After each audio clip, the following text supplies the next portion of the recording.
வணக்கம் நிகிதா. சென்னை மக்களின் குடிநீர் ஆதாரத்தில் முக்கிய பங்கு வகித்து வரும் பூண்டி சத்தியமூர்த்தி நீர்த்தேக்கம் அதன் முழு கொள்ளளவான 35 அடியில் தற்போது அந்த 34.5 அடியை எட்டி முழு கொள்ளளவான அடியை எட்டும் தருவாயில் உள்ளது.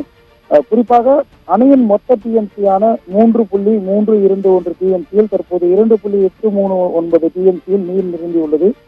குறிப்பாக 97% நீர் நிரம்பியுள்ளது. நீர்பிடிப்பு பகுதிகளில் இருந்து அணைக்கு தொடர்ந்து 1290 கன அடி நீர் வந்து கொண்டிருக்கும் நிலையில் அணையின் சுற்றி நேற்று முதல் 3.6 சென்டிமீட்டர் மழையானது பதிவாகி உள்ளது.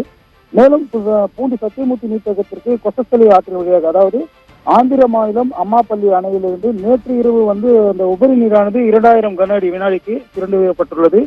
அந்த நீரானது இன்னும் சற்று நேரத்தில் பூண்டி அணையை அடையும் என பூண்டி பொதுப்பணித்துறை அதிகாரிகள் தெரிவித்திருக்கும் நிலையில் பூண்டி சத்தியமூர்த்தி நீர்த்தேக்கத்திற்கு அந்த உபரி நீர் அதிகப்படியாக வரும் என்று எதிர்பார்க்கப்படுகிறது.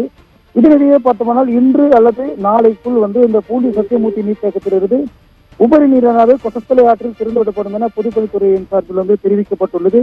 குறிப்பாக அணையை சுற்றிலும் போது அந்த மழையானது கனமழையானது பெய்து வரும் நிலையில் விரைவில் பூண்டி சத்தியமூர்த்தி நீர்த்தேக்கம் அதன் முழு கொள்ளளவில் இருந்து உபரி நீர் கொசஸ்தலை ஆற்றில் வெளியேற்றப்படும் என தெரிவிக்கப்பட்டுள்ளது.